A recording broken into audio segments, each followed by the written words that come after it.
gitu. Nah, ini kasus yang di S2 sih, tapi di S3 juga bisa jadi.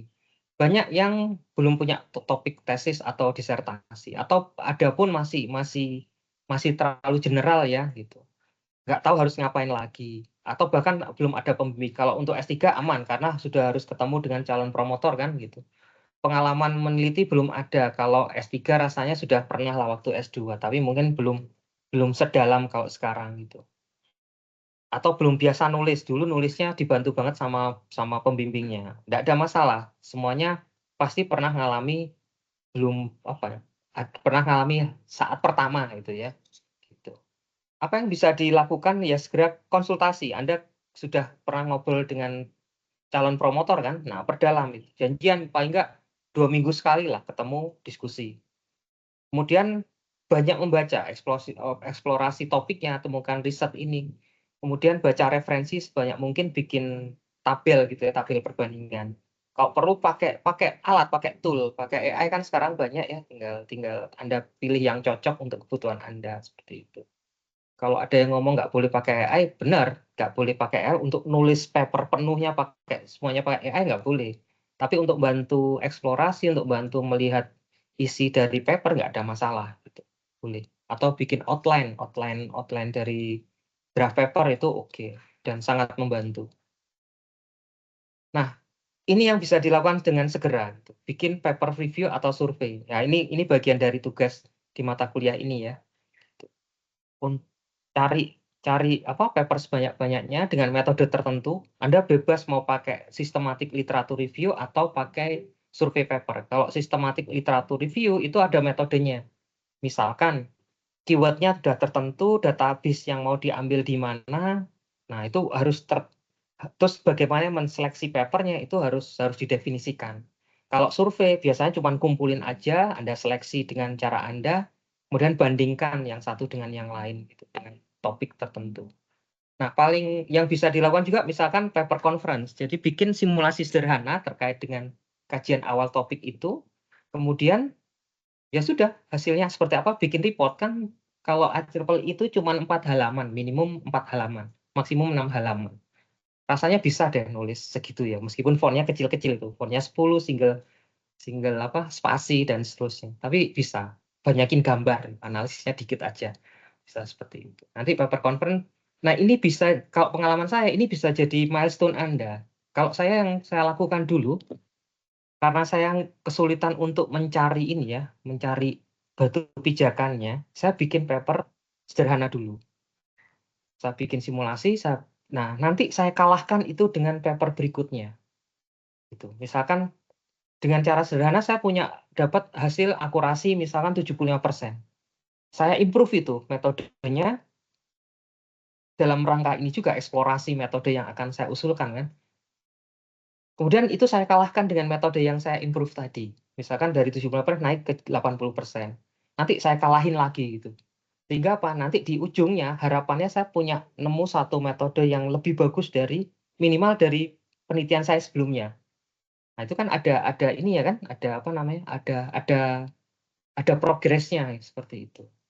Utamanya kalau yang metode yang akan diteliti itu apa ya? Algoritma baru dan seterusnya. Itu gampang banget untuk membuat yang seperti itu. Gitu.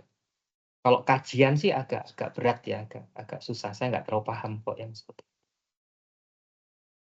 Nah, ini kalau yang berikutnya tadi yang bisa dilakukan terkait dengan mata kuliah ini, nanti ujungnya adalah Anda membuat systematic literature review.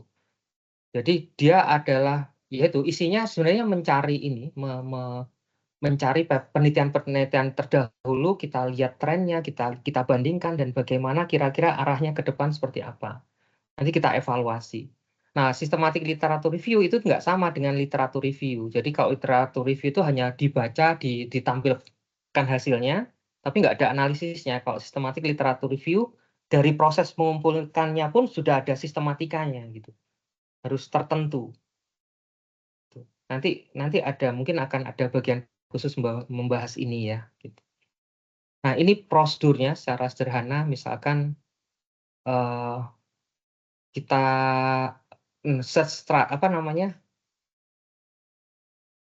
protokolnya mau seperti apa gitu, nyarinya seperti apa, itu misalkan keyword-nya yang dipakai apa, mau nyarinya di mana, itu harus ditentukan. Kemudian, inklusi dan exclusion kriterianya, kemudian strateginya gimana, terus database-nya di mana. Misalkan kita cari di PubMed itu dapat sekian paper, di Scopus dapat sekian paper, di yang lain di Scholar berapa paper. Nanti dari situ kita seleksi, kita ekstrak informasinya, kemudian kita kita ini ya, kita jelentrehkan gitu, komponen-komponennya apa saja, kita bandingkan, kita lihat gap-nya semua, kemudian kita simpulkan kira-kira arahnya kemana dan kita laporkan, seperti itu. Nanti bisa dibaca sendiri detailnya atau ada yang mestinya ada yang lebih mudah ya, tapi ini lumayan lengkap untuk apa, memahami proses dari systematic literature review. Tool-nya juga banyak, ada yang namanya FOSS-Viewer, ada Publish and Paris, ada pakai apa lagi ya, bisa pakai yang kalau baca bisa myJennyChat apalah .ai atau apa. Jadi nggak usah khawatir kalau sekarang sudah sangat mudah. Nah ini apa namanya, kira-kira kok gambarnya gini sih, mau yang direview apanya gitu.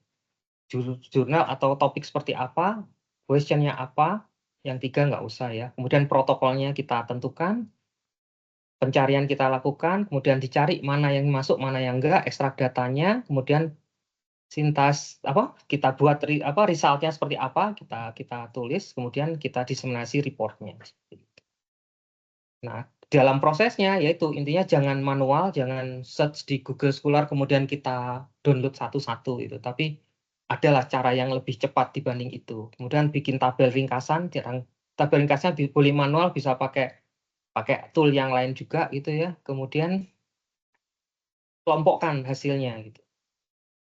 Jadi kalau bisa CSR ini nggak cuma memotret apa yang sudah dilakukan sebelumnya, tapi kira-kira tren ke depannya apa, sehingga Anda bisa dapat gap yang Anda bisa pakai untuk penelitian berikutnya, seperti itu. Nah, kalau ini dianggap terlalu rumit, pakai paper survei aja. Enaknya apa? Nggak usah metodologi gitu. Yang penting kumpulkan aja penelitian sejenis, tapi batasi tahunnya. Khawatirnya kalau tahunnya nggak dibatasi, ketemunya misalkan 2.500 paper, masa dibaca satu-satu kan nyari kerjaan itu. Dan teori dari tiap komponen objeknya apa, kemudian bandingkan paper sejenis. Jadi nanti saya tunjukkan ada contoh yang bagus yang terkait anxiety detection gitu. Kalau paper conference seperti tadi ya, cari apa topik, cari referensi terkait, cari aja metode sederhana yang bisa disimulasikan, kasih metode modifikasi kecil buat simulasi, catat hasilnya buat report. Hanya 4 halaman. Terus nulisnya juga udah Pak bahasa Indonesia aja, yang penting bahasa Indonesia baik dan benar. Nanti kan kalau misalnya di Inggris kan tinggal pakai Google Translate. Kalau Google Translate sekarang kan udah sangat canggih ya, bisa ngoreksi grammar-nya dan sebagainya gitu. Jadi yang penting ini, apa namanya, harus bergerak. Otaknya bergerak, tangannya juga bergerak gitu. Ya bergerak itu bisa berupa nulis, jadi nggak cuma baca. Karena kalau cuma baca, begitu selesai baca, selesai, itu hilang gitu. Nah, yang bagus kalau dari pengalaman saya, ya sudah setelah baca kita tulis gitu, kita tulis resumenya atau apalah, atau kita masukkan ke tool, keluarannya apa, kita dokumentasikan. Itu akan sangat membantu gitu. Nah, untuk memancing itu supaya Anda bergerak gitu ya, silakan download 5 paper yang sesuai dengan topik penelitian Anda. Topiknya kan sekarang mungkin belum fix ya, tapi minimal yang sudah Anda pikirkan, yang sudah Anda diskusikan dengan calon promotor kemarin, tulis identitas paper, judul penulis dan sebagainya, mau pakai reference manager juga boleh. Saya lebih sarankan kalau pakai reference manager, terserah mau pakai Mendeley, Zotero, EndNote, dan seterusnya. Tulis masalah dan tujuan dari penelitian itu, metode dan variabel yang digunakan, dan tulis hasilnya gitu. Bikin ringkasannya, berikan analisis singkat gitu. Kira-kira apa poin yang bisa Anda dapat dari paper itu. Nanti silakan upload di LMS lah. Saya tadi malam sudah siapkan kok wadahnya. Dan yang minggu kemarin juga mulai di-upload ya di apa namanya gitu. Jadi kita jalan pelan-pelan aja nggak apa-apa. Mulai dari ya baca paper apa gitu. Kalau dulu biasanya sih dibiasakan sehari baca 1 paper sampai 2 paper.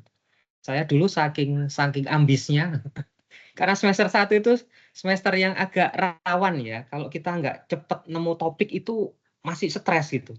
Kalau kita udah nemu topik, terus proposal udah setujui, itu kan misalkan semester 2 sudah dapat itu. Lebih tenang karena kita tahu arahnya mau kemana. Kalau kita mau tahu arahnya kemana, itu sambil jalan-jalan, sambil muter-muter dulu itu masih bisa gitu ya. Karena apa, misalnya kita tahu mau ke Lembang nih, mau ke Lembangnya muter dulu lewat Manglayang, balik lagi Ujung Berung, lewat lewat perbukitan di Ujung Berung itu, terus yang penting nyampe Lembang atau balik lagi lewat Tahura gitu, oke gitu. Tapi kalau nggak ngerti tujuannya, muternya itu nggak jelas gitu. Makanya waktu itu saya paksakan tiap malam itu baca 5 paper. Wah, semangat itu. Saya bikin apa namanya, saya bikin resumenya, manual itu, benar-benar manual saya baca. Kadang saya print, saya baca, habis itu saya flip, saya masukin di folder. Hasilnya apa? Begitu 3 bulan, saya itu jalan nggak bisa lurus itu. Ngelihat tiang lurus itu miring. Ternyata apa, waktu saya ke dokter, kolesterol tinggi Pak, jadi Bapak kena vertigo. Aduh, gara-gara kalau membaca paper sambil nulis resume itu saya sediain kopi satu gelas gede, sama gorengan gitu. Wah, itu sumber kolesterol itu, tambah stresnya. Sampai ada yang kepala, di bagian kepala ada yang pitak gitu. Sampai kalau pas ke salon nganterin anak saya potong rambut itu, "Om, kenapa itu, Om?" "Anu ya, disengat lebah ya." "Oh, kurang ajar." Ini gara-gara paper ini, gara-gara disertasi. Jadi, apa ya, segera temukan metode, apa, topik ya, segera temukan topik, pastikan itu dengan dosen dengan promotor, supaya apa, supaya ya kalau sudah ketemu topiknya kan Anda masih punya 4 semester berikutnya yang lebih ringan lah gitu ya. Karena kalau sekarang cukup cukup manusiawi ininya. Jadi beban untuk nulis pun itu ada, dikasih SKS itu, sampai 5 SKS, 6 SKS. Kalau dulu nggak ada beban itu, yang penting harus keluar paper dan itu nggak ada beban, nggak ada nilainya gitu ya, tidak dinilai, tapi kalau nggak ada nggak lulus. Menyedihkan kan itu. Sekarang sudah cukup. Ini saya stop sharing dulu.